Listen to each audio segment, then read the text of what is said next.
오늘 이제 설교 말씀은 하나님의 공의로움, 정의로움 이런 건데요. 이제 우리가 살면서 간혹 억울한 일 당하잖아요. 그렇죠? 뭐 불합리한 대우도 받고 사기 당하기도 하고 또 배신 당하기도 하고 이제 그럴 때 우리 마음 안에 이제 뭉클하고 끈적한 거가 생기는데 이제 복수심입니다. 복수심은 억울한 사람들 마음 안에 이렇게 쉽게 나타날 수 있는 일반적인 마음이에요. 그리고 이제 복수하는 사람들은 대부분 백이면 백 그래요. 이거는 정당하다, 이건 옳다. 심지어 뭐 의롭다 이렇게까지 생각이 들어요. 근데 누가 봐도 복수 좋은 거 아닌데 왜 그런 마음이 들까요? 우리 안에는 이게 원래 복수심은 악을 미워하는 그 정의로운 마음에서 비롯된 겁니다. 사람은 하나님의 형상으로 지음 받아서 하나님을 닮았어요. 그래서 그 하나님의 아름다운 성품인 그 정의로움, 공의로움도 우리 안에 있습니다. 그러니까 공의라는 것은 사실 악을 미워하는 좋은 마음이잖아요. 그런데 타락한 이후에는 이 모든 선한 것들, 우리 안에 있는 모든 선한 것들이 뭐 왜곡되고 변질돼서 그 아름다웠던 정의감도 이제 막 그 냄새나는 자기의 의 또는 이런 복수심 이런 것들로 이제 변질된 거예요. 그래서 복수가 정의랑은 굉장히 비슷하긴 한데 그 원래의 아름다운 정의는 절대 아닙니다. 아주 비슷하기 때문에 본인도 속는 거예요. 사실 여러분 그 정의로움이라는 거는 사랑하고 절대 충돌하지 않아요. 그리고 오히려 이렇게 엮여서 같이 갑니다. 그런데 복수에는 사랑 없어요. 그리고 복수는 정말 불길같이 상대를 망가뜨리는데 그 전에 이미 자기 마음을 지옥으로 다 바꿔버립니다. 그래서 나도 상대도 같이 멸망하는 게 복수예요. 그러니까 여러분 이 복수는 그 악을 없애고 정의를 세우고 이런 게 아니라 오히려 새로운 악을 만들어내는 겁니다. 이제 문제는 이제 이런 복수가 시대가 가면서 점점 심해진다는 거. 여러분 점점 심해져요. 그래서 왜냐면은 사람들이 점점 더 이기적이 돼가고 또 사회는 점점 더 못된 시대가 돼가니까 점점 더 억울할 일도 많아지고 그리고 분한 일도 많아져요. 그런 이유도 있고요. 또 한 가지는 시대가 가면서 사람들이 아주 사소한 것도 그 원통함을 절대 풀지를 않습니다. 제가 예전에 이제 기억에 남는 한 뉴스가 있는데 오래됐어요. 한 20대 여성이 친구를 살해하려다가 이제 실패하고 미수로 끝났는데 범행 동기를 물어봤더니 그 6년 전에 사과를 했었는데 얘가 날 무시하고 안 받아줬다. 이거예요. 물론 모욕적이고 화나죠. 근데 6년 동안이나 그 상처를 곱씹고 그래서 한을 품고 죽이려는 것 이거는 지금 그 원통함을 풀지 않는 시대 이게 되어간다는 한 사례인 것 같더라고요. 그래서인지 성경은 말세의 그런 여러 징조들 중에 이 복수를 말하고 있어요. 디모데후서 3장에 나옵니다. 뭐 말세에는 고통한 때가 이를 것이다. 그러면서 어떻고 그 상태를 막 얘기하는데 그 중에 뭐 무정하며 원통함을 풀지 않으며 뭐 이런 내용도 있어요. 원통함을 풀지 않고 끝까지 정말 복수의 칼을 가는 거 이거는 진짜 고통스러운 말세의 징조입니다. 근데 이제 오늘 본문을 보면 좀 이상해요. 왜냐면 마치 이 복수를 권장하는 듯한 느낌을 받아요. 우리 20절을 한번 같이 읽어봅시다. 자, 시작. 상처에는 상처로.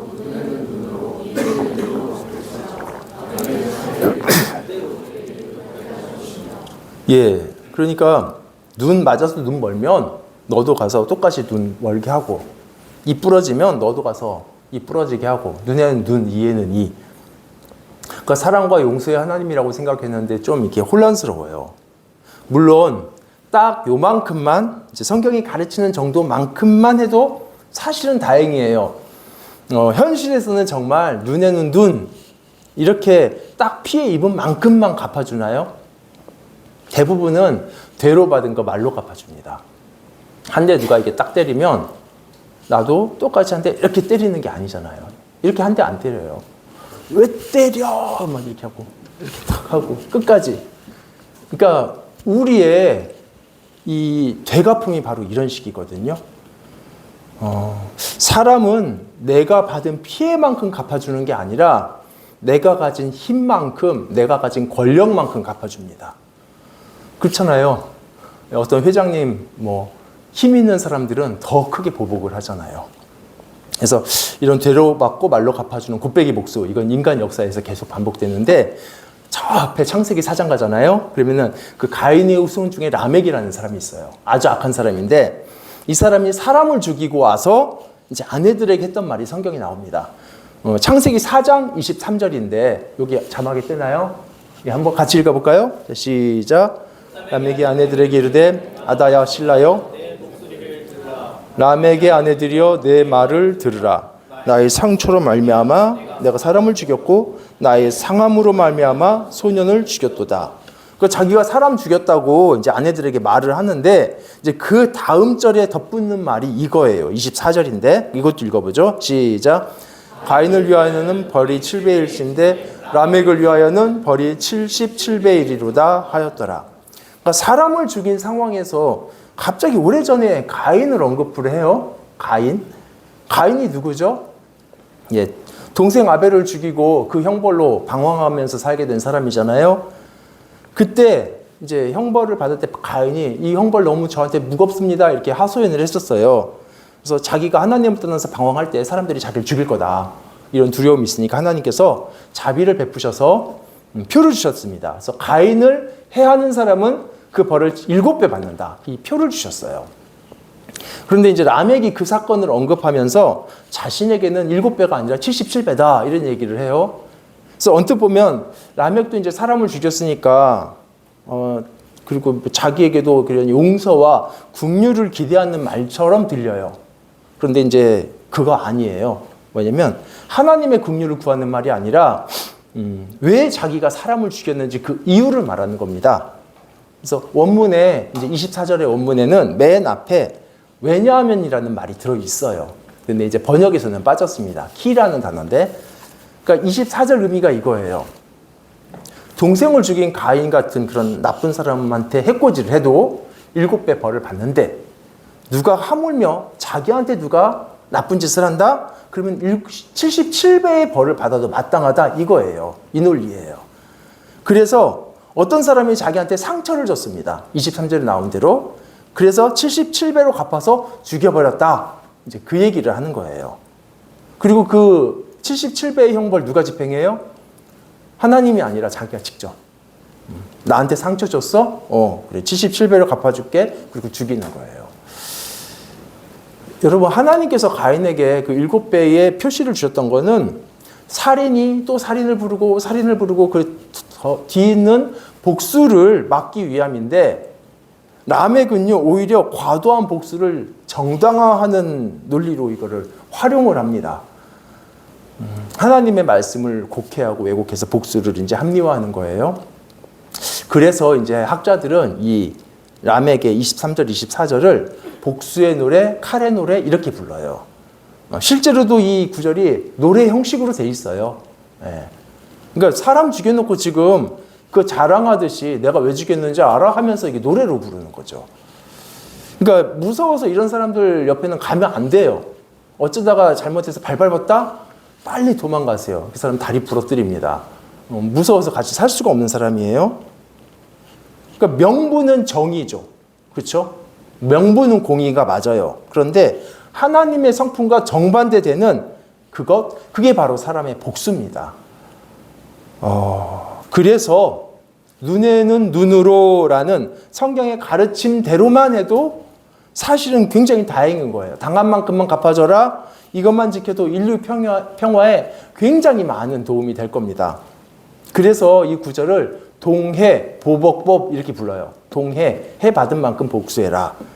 이제 그래도 여러분 사실 그래도 여전히 좀 이해는 잘 안 가요. 왜냐하면 하나님은 용서와 사랑을 계속 말씀하셨는데 왜 2단계에서는 용서와 사랑이 아니라 복수해라 단 당한 만큼만 이렇게 말씀하실까요? 그래서 어떤 분들은 구약은 심판과 공의고 신약은 사랑과 용서다. 근데 그건 틀려요. 구약 신약 다 하나님의 사랑 용서 다 이렇게 믹싱되어 있습니다. 만약에 우리가 이 말씀을 듣고요. 하나님의 말씀을 그냥 한 귀로 듣고 그래 그렇지 그리고 그냥 잊어버릴 거라면 사실 관계없어요. 그런데 우리가 하나님의 명령을 듣고 순종할 거라면 이거 되게 중요해요. 이 상황에서 어떻게 해야 되는 거예요? 용서해야 됩니까? 아니면은 당한 만큼만 갚아주면 됩니까? 이건 우리 실제적인 문제잖아요. 사실 오늘 읽은 레위기 말씀은 당한 만큼만 복수해라 그 명령이 아니에요. 엄밀하게 말하자면 그래서 동해보복법이라는 그 명칭도 사실은 틀립니다. 더구나 뭐 동의가 안 될 수는 있겠지만 이 명령은 이렇게 사랑과 충돌하는 게 아니라 오히려 사랑의 또 다른 모습이에요. 좀 이상하죠?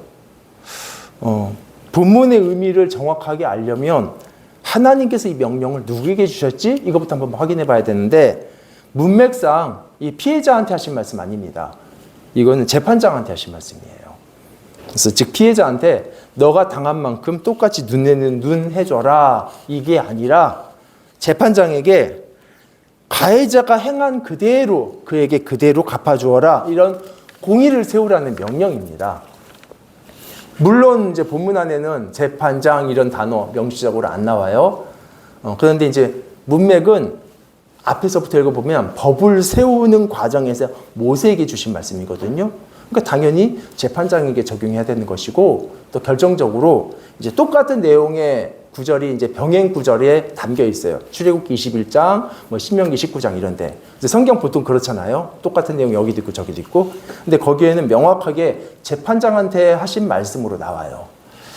그러니까 이 명령은 이제 피해자가 동일한 손해만큼 복수해도 된다. 그게 아니라 재판장이나 또는 그 역할을 감당하는 개인이나 어떤 또 단체든지 공동체든지 그래서 그들이 이를 부러뜨린 그 가해자를 불러다가 이를 부러뜨리고 눈을 멀게 한 그 가해자의 눈을 멀게 하는 그런 명령입니다. 그러니까 이거는 공의에 대한 말씀이지 복수에 대한 말씀이 아닌 거예요. 처음부터. 여기서 공의를 집행하는 뭐 개인이든 또는 뭐 이렇게 뭐 공동체든 이거는 자신의 자격이 아니라 하나님의 대리자로 하는 거죠. 그래서 이 공정함이라는 거는요, 사실은 우리에게 위임된 겁니다. 그래서 우리가 사실 사람들이 이뤄내야 되는 것이고, 그리고 또 동시에 이 공정함은 우리들을 통해서 하나님의 공의를 세우는 거예요. 그래서 하나님은 공의로우시고 그 대리자인 우리들도 공의롭게 이 세상을 살아가고 다스리고 이렇게 행동해야 되는 거죠. 그리고 여러분 이제 더 중요한 게 뭐냐면 이 눈에는 눈이라는 이 공의를 담은 명령이 사실 우리에게 사랑도 가르치고 있어요. 이게 좀 납득은 안 될 수 있습니다. 아니 공의면 공의고 사랑이면 사랑이지 공의가 무슨 사랑인가? 근데 쉽게 설명하면 이런 거예요. 옛날에 이제 어떤 갑돌이하고 갑순이가 한 마을에 살았다 쳐요. 둘이는 서로 사랑을 해야 되는데 안 그러고 사이가 너무 나빠요. 그래가지고 어느 날 갑순이가 갑돌이 눈을 이렇게 팍 때려가지고 눈이 이렇게 멍들었어요. 그러면은 이제 눈에는 눈이야 이렇게 하면서 갑돌이가 똑같이 해주는 게 아니라 본문에 있는 대로 재판장이 하나님을 대신해서 갑순이 불러다가 눈을 똑같이 이렇게 X 해놓고 이렇게 탁 해서 똑같이 멍을 들게 해요. 그러니까 저 사람 눈을 치면 내 눈이 하나님께서 내 눈도 치신다 이거를 이제 가르치는 거죠. 이제 세월이 흘렀습니다. 이제 갑돌이가 어느 날 막 너무 화가 나가지고 갑순이를 막 이를 부러뜨리려고 이렇게 때리려고 하다가 생각해 보니까 이 때릴 수 있어요. 만약에 이렇게 하면 내 이도 빠져요. 제 이를 빼면은. 그래서 갑순이의 이를 빼는 거는 내 이를 빼는 것이고 갑순이 때리는 것은 나를 때리는 게 되거든요. 이전까지는 그냥 쉽게 했었습니다. 근데 하나님께서 매맞는 상대의 아픔을 내가 겪게 하셨거든요. 그래서 맞는 거가 얼마나 아픈 건지, 이가 빠지는 게 얼마나 고통스러운 건지, 눈 먼드는 게 얼마나 힘든 건지 이런 것들을 직접 겪게 하셨어요. 그래서 갑순이의 고통을 이제 나의 고통이 되게 했습니다. 이거는 상대방을 나처럼 여기도록 하는 정말 그 최소한의 가르침입니다. 다시 말씀드리면 율법을 통해서 가르치는 게 뭐냐면요. 이웃을 내 몸처럼 여기도록 하는 그 이웃사랑이에요. 물론 내가 원하는 것을 남들에게 해줘라. 그런 식으로 이웃을 사랑하고 이웃을 내 몸처럼 여기는 그 마태복음 7장의 황금률, 그런 이웃사랑의 완성은 아닙니다. 아직은. 그냥 내가 싫은 것, 나에게 나쁜 것을 상대방에게도 안 하게 하는 아주 초보적이고 기초적인 사랑일 뿐입니다. 그러니까 여러분, 이게 이웃사랑의 완성은 아니더라도 이웃사랑의 최소한의 토대는 돼요. 그래서 이런 토대 위에서 내가 좋은 것을 남에게도 이렇게 해주는 황금률의 이웃사랑으로 이렇게 자라가는 거예요.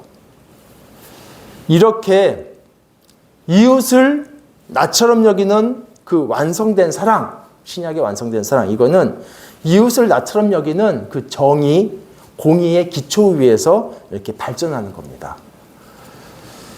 그래서 오늘 본문이 신약의 황금률 자체를 가르치진 않고 또 그 수준도 아니에요.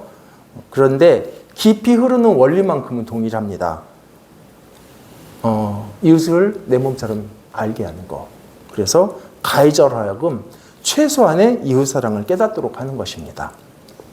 물론 여러분, 벌이 무서워가지고 이웃에게 해코지 안 하고 그렇게 될 수도 있죠. 그냥 벌 자체만 무서워서. 그런데 성경이 가르치고 싶은 거는 바로 이거라니까요. 이웃을 나처럼 여기게 하는 거.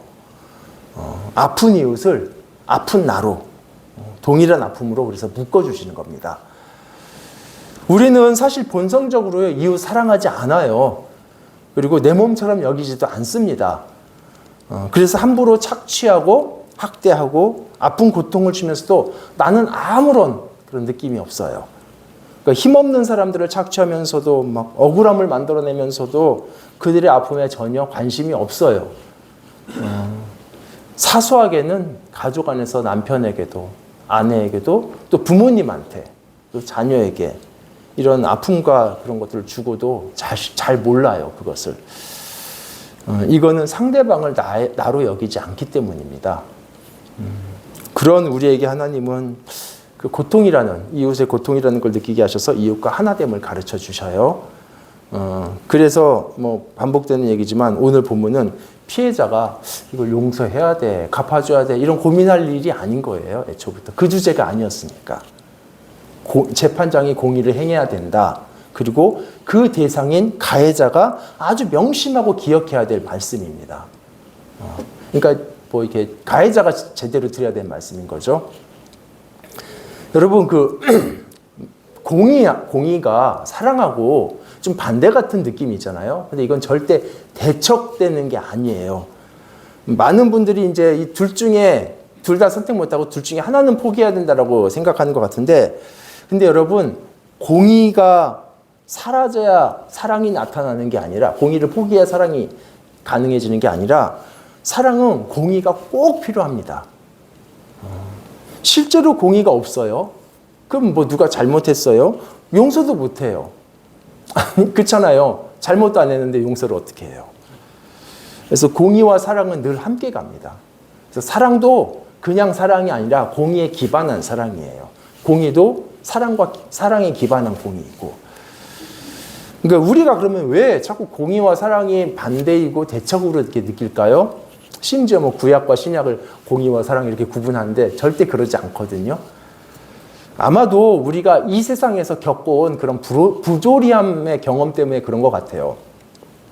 우리가 사실 많은 경우에 제대로 된 그 아름다운 그 멋진 공의를 경험하기보다는요, 그 공정함의 가면만 쓴 그 미움, 악감, 그리고 공의라는 이름으로 포장된 그 사랑 없음만 많이 경험을 했거든요.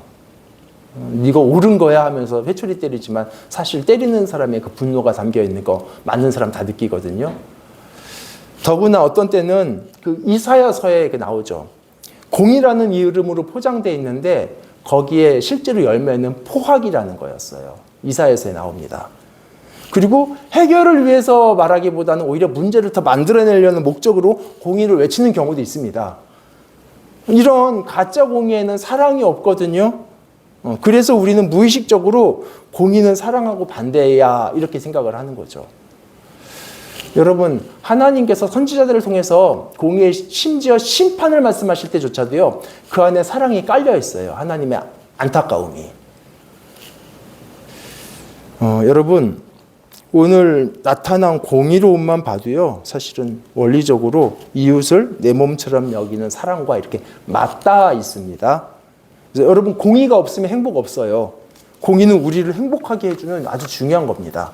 만약에 사람들이 하나님의 공정함을 배워서 실제로 이 삶에서 공정함을 행한다면 이 세상은 굉장히 많이 행복해지고 억울함과 그런 피가 피를 뒤에 있는 복수도 많이 사라질 겁니다. 저는 인류 역사에서 복수가 계속 반복되는 그 이유가 좀 두 가지인 것 같아요.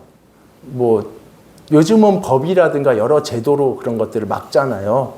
근데 이제 법이 좀 느슨한, 예전에 선교사님한테 들었는데 어떤 선교지의 어떤 오지의 나라에서는 몇 대를 거쳐서 이 부족과 저 부족이 계속 서로를 죽이는 거예요. 근데 그 이유가 먼저는 이 땅의 그 공정함을 맡기셨어요, 우리한테. 근데 그걸 맡은 우리가 실제로 이 세상을 공정하게, 옳게 살아가지 않기 때문에 그런 것 같아요. 하나님은 세상을 사람들에게 맡기셨고, 사람들은 하나님의 공정함으로 이 세상을 다스리고, 또 억울한 일 있으면 바로잡고 이렇게 해줘야 되는데, 그렇게 안 하잖아요. 그래서 이 세상에는 억울함이 생기고, 나아가서 복수라는 형태의 또 다른 악도 생깁니다.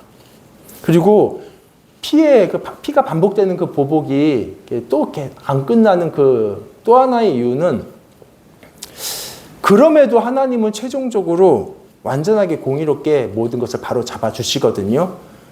근데 사람들이 그걸 못 믿습니다. 하나님의 공의를 정말로 믿는다면 보복을 내려놓을 수 있어요. 그런데 하나님이 공의로우시다, 이걸 신뢰하지 못하기 때문에 새로운 악인 그 복수의 방식으로 해결을 하는 거죠.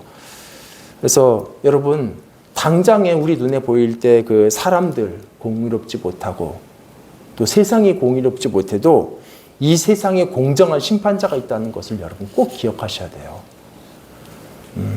아쉽게도 많이 안 그래요. 그래서 정말 공의로운 하나님 인정한다면 사람들을 억울하게 하는 그런 가해자들이 그런 악행을 안 하겠죠.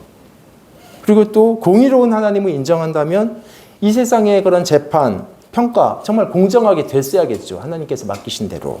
또 공의로운 하나님을 진짜 인정한다면 피해자가 복수라는 방법으로 이 문제를 해결하려고 하지 않았을 겁니다. 근데 다들 그렇지 않아요, 지금. 오늘 말씀을 좀 우리 삶에 한번 적용해 봅시다. 오늘 본문이 피해자가 아니라 재판장, 가해자에게 주는 말씀이라고. 그러니까 우리도 이제 그 입장에서 한번 적용을 해봐야겠죠. 혹시라도 내가 누군가의 눈물을 좀 뽑아냈고, 그리고 누군가에게 고통을 주었다면 그 고통이 육체적이든 정서적이든 관계적이든 경제적이든 옳지 않게 이웃에게 악행을 했다면 여러분 꼭 기억하셔야 돼요. 공의로운 하나님은 반드시 공의를 행하십니다. 그거 무섭게 여기셔야 됩니다.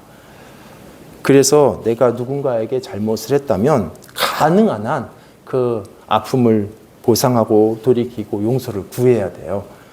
그렇게 하는 게 차선으로나마 잘못된 것을 바로잡는 공의로운 행동입니다. 그것도 이렇게 크고 중요한 것은 당연히 그래야 되겠죠. 근데 설령 작은 일이다 할지라도 예를 들어서 내가 막 비방을 하고 막 누구한테 이 뚱돼지야 이렇게 욕하고 이렇게 막 억울하게 하고, 이 모든 것들 가볍게 여기지 말고 구해야 됩니다. 흔히 이런 분들이 계셔요. 그래도 나는 말은 함부로 해도 뒤끝이 없잖아. 이렇게. 그렇죠? 그래서 이제 사과하는 걸 가볍게 여기시는 분들이 있는데, 근데 예를 들어서 내가 누군가를 이렇게 때리고 찔렀어요. 그리고 나서, 야, 너는 아직까지 그러냐? 나는 다 잊었는데, 속 좁게 아직까지 아파하면 어떡해? 이게 말이 돼요? 이거는 마음이 넓은 게 아니라요, 무책임한 거예요.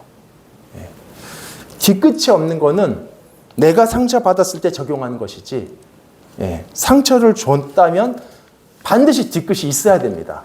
잊으면 안 돼요.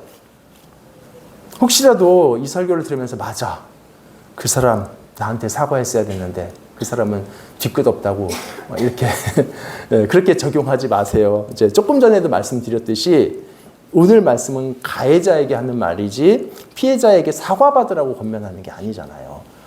그러니까 모든 사람들은 사실 피해자이면서 가해자이거든요. 저도 그렇고. 그런데 자꾸 자신을 피해자로만 세팅을 해요. 근데 그렇게 들으시지 마시고 가해한 것들을 돌아보자라는 권면입니다. 그러니까 여러분, 만약에 정말 바로 잡아야 될 그런 일이 있다면, 정말 그런 잘못이 생각난다면 꼭 사과를 하세요. 야, 내가 한 달 전에 너한테 멍청한 놈이라고 했을 때도 막 울었잖아. 그렇게 말하면 안 되고, 그거 괜히 과거의 기억을 소환해가지고 막 더 화나게 하는 거니까, 그냥 너는 다 잊었겠지만, 너는 뭐 그런 거 마음에 안 담아두겠지만, 내가 곰곰이 생각하니까 참 잘못했던 것 같다. 그때 일 오래됐지만. 물론, 안 잊었어요. 못 잊어요. 그거 10년 지나도 못 잊습니다. 그런데 그래도 너는 다 잊었겠지만 내가 참 미안하다. 이렇게 하는 게 맞죠. 뭐 오래전에 과자 뺏어 먹은 것까지 이렇게 하자는 얘기는 아니고 이게 꼭 정말 바로 잡아야 될 문제가 있다면 사실 이 시대에 뭐 여러분이 가해자일지 피해자일지 모르겠지만 학교 폭력이라는 것도 우리 시대에 굉장히 중요한 거였잖아요. 그것도 작은 게 아니에요. 예, 그래서 그냥 넘어가면 안 되는 그런 아픔이 있다면 그냥 넘기지 말라라는 권면입니다. 그게 그래도 그나마 차선적으로 공의로운 행동이에요. 물론 이제 그 사과를 듣고 상대가 용서해 줄지는 모릅니다. 오히려 더 막 화낼 수도 있겠죠. 뭐 그럴 수 있어요. 다만 우리가 가해자라는 입장에서 분명히 사과하고 바로 잡을 수 있는 일을 그렇게 해야 된다라는 얘기예요. 그 대상이 친구일 수도 있고 뭐 가족일 수도 있고 내가 가볍게 여겼던 만만한 이웃일 수도 있고요. 그래서 여러분 작게는요, 뭐 우리들의 일상에서도 적용해보고 또 좀 더 크게는 우리 일터에서 또 삶 전체에서 사회 공동체 안에서도 우리가 그렇게 공정함을 따라 살아야 될 것 같습니다.